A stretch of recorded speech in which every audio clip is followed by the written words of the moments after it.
Hello everyone, मैं सृष्टि हूँ। हम और आप पढ़ रहे हैं fundamentals of agronomy, BSc agriculture first year first semester का सब्जेक्ट। और आज का टॉपिक है क्लासिफिकेशन ऑफ हर्बिसाइड। इसके जस्ट पहले वीडियो में हमने वीड कंट्रोल के दो मेजर्स देखे थे, preventive and curative. Curative measures के चार पार्ट देखे थे, फिजिकल कंट्रोल, कल्चरल कंट्रोल, ठीक है, बायोलॉजिकल कंट्रोल और केमिकल कंट्रोल। तो केमिकल कंट्रोल में हमने सिर्फ हर्बिसाइड की डेफिनेशन तक पढ़ा था। मैंने कहा था कि एक नेक्स्ट वीडियो में कंप्लीट हर्बिसाइड्स है, तो इस वीडियो में हम इसका कंप्लीट क्लासिफिकेशन पढ़ते हैं, एग्जांपल्स देखते हैं, तो आपको हर्बिसाइड के बारे में एक बेसिक नॉलेज हो जाएगा। ठीक है, अच्छा, हमने लास्ट में कल्चरल मेथड पढ़ा था।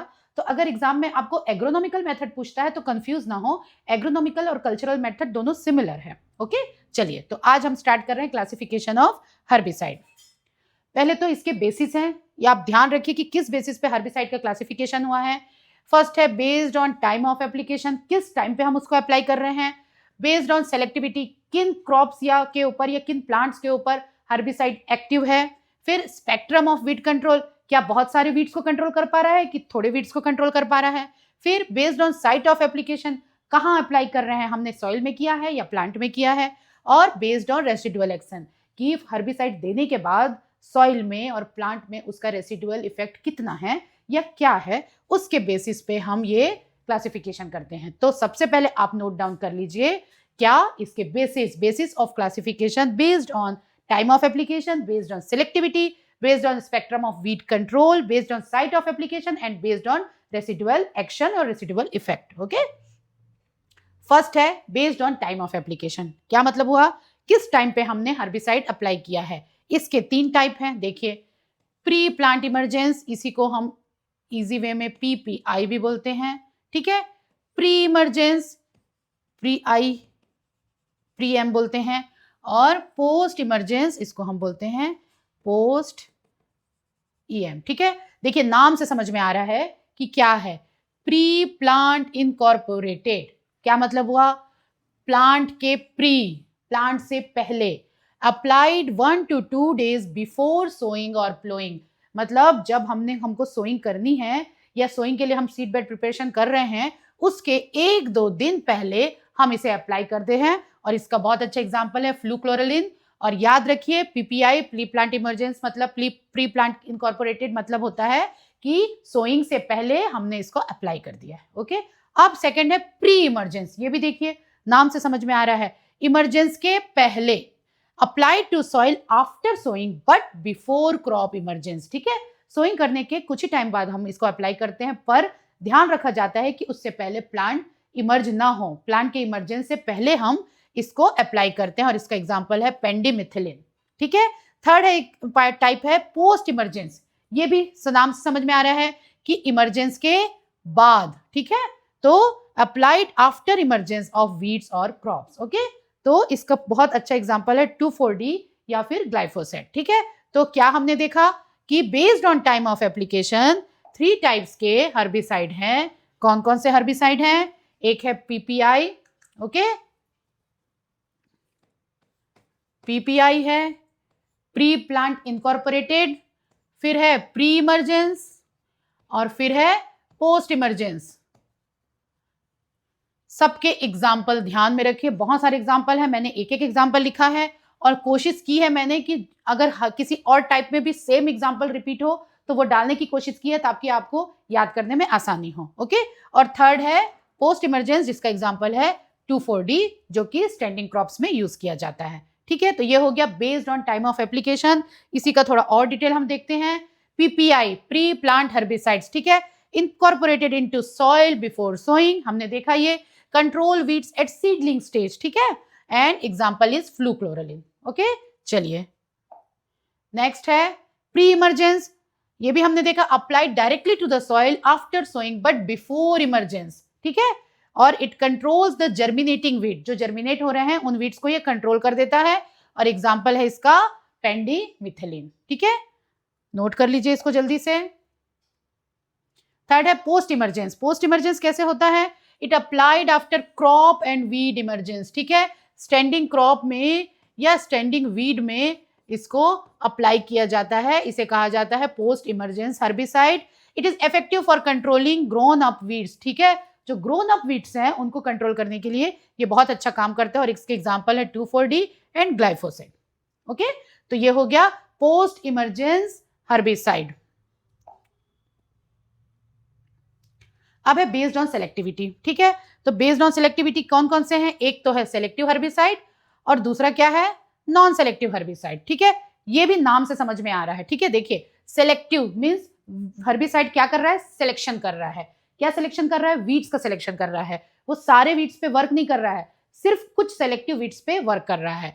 किल only target weeds without harming crops, okay.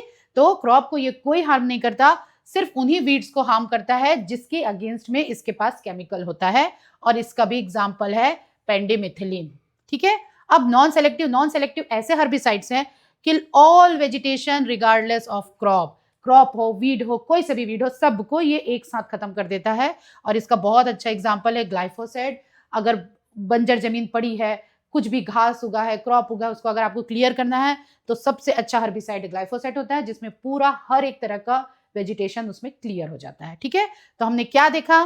Based on selectivity हमने देखा दो टाइप होते हैं, सेलेक्टिव, नॉन सेलेक्टिव। सेलेक्टिव वो हैं जो कि टारगेट वीड्स को बस किल करते हैं विदाउट हार्मिंग क्रॉप, इसका एग्जांपल है pendimethalin. Non selective, it kill all the vegetation in regardless of the crop और एनी अदर वीड और एनी वेजिटेशन, ठीक है।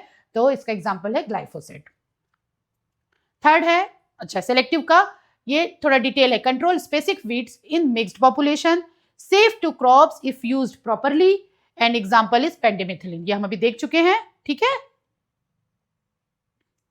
Non selective, kill all plant species in treated area, used in non crop area like railways, road side, मैंने बताया था जो बहुत बड़ा एरिया है जो खाली पड़ा हुआ है उसको अगर क्लीन करना हो तो हम ग्लाइफोसेट का यूज करते हैं, क्योंकि एक ये नॉन सेलेक्टिव हर्बिसाइड है जो बहुत सारे वेजिटेशन को खत्म कर देता है, ठीक है। तो ये हो गया नॉन सेलेक्टिव हर्बिसाइड।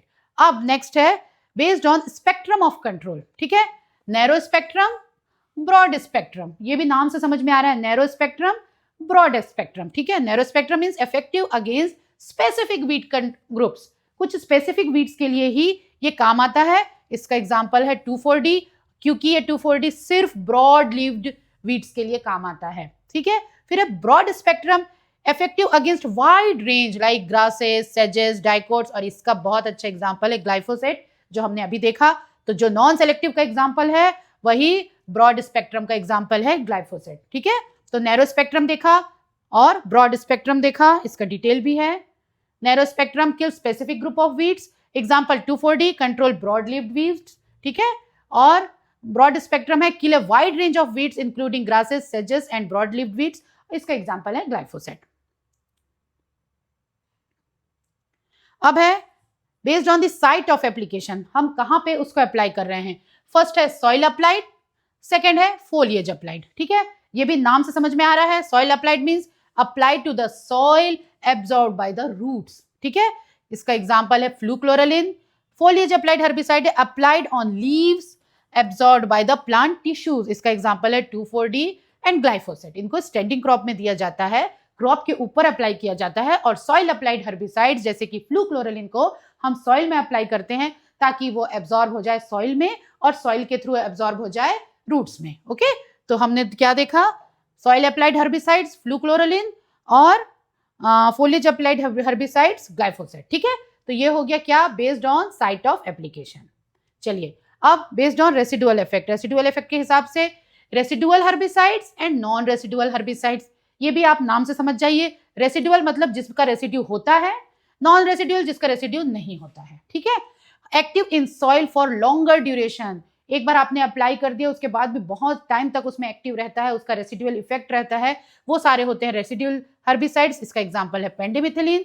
और नॉन रेसिडुअल हर्बिसाइड्स होते हैं do not persist in soil, metabolised quickly वो वहां पर से खत्म हो जाते हैं, अपना काम किया, कोई रेसिडुअल इफेक्ट नहीं छोड़ा और खत्म हो गया, इसका एग्जांपल है बहुत अच्छा ग्लाइफोसेट, ओके। तो हमने क्या देखा? Based on residual action, residual herbicide example है pendimethalin, non residual herbicide example है ग्लाइफोसेट, ठीक है। तो इसके भी दो टाइप हो गए based on residual action. Example याद रखिएगा, रेसिडुअल का पेंडिमिथिलिन, नॉन रेसिडुअल का ग्लाइफोसेट। अब सारा हमारा क्लासिफिकेशन खत्म होता है, हम इसका समरी देखते हैं। हर्बिसाइड्स क्लासिफाइड बेस्ड ऑन, किसके ऊपर बेस्ड ऑन है? टाइम ऑफ एप्लीकेशन, किसमें हमने देखा, इसमें क्या क्या देखा? Pre plant incorporated, pre emergence और पोस्ट इमरजेंस, ठीक है। फिर based on selective, selective and non selective, spectrum of control narrow and broad, spectrum of control narrow and broad, ठीक है। Site of application soil and foliage, ठीक है।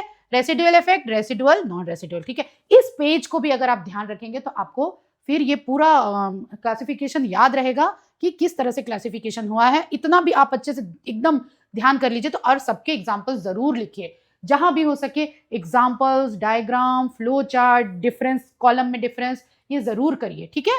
तो इसके सबके एग्जाम्पल्स जरूर लिखिए। सबके एग्जाम्पल्स है, बहुत सारे एग्जाम्पल्स कॉमन है, उन्हीं मैंने कोशिश भी की है कि ऐसे एग्जाम्पल्स डालूं जो 2-3 जगह पे कॉमन है, ताकि आपको याद करने में ईजी हो, ठीक है।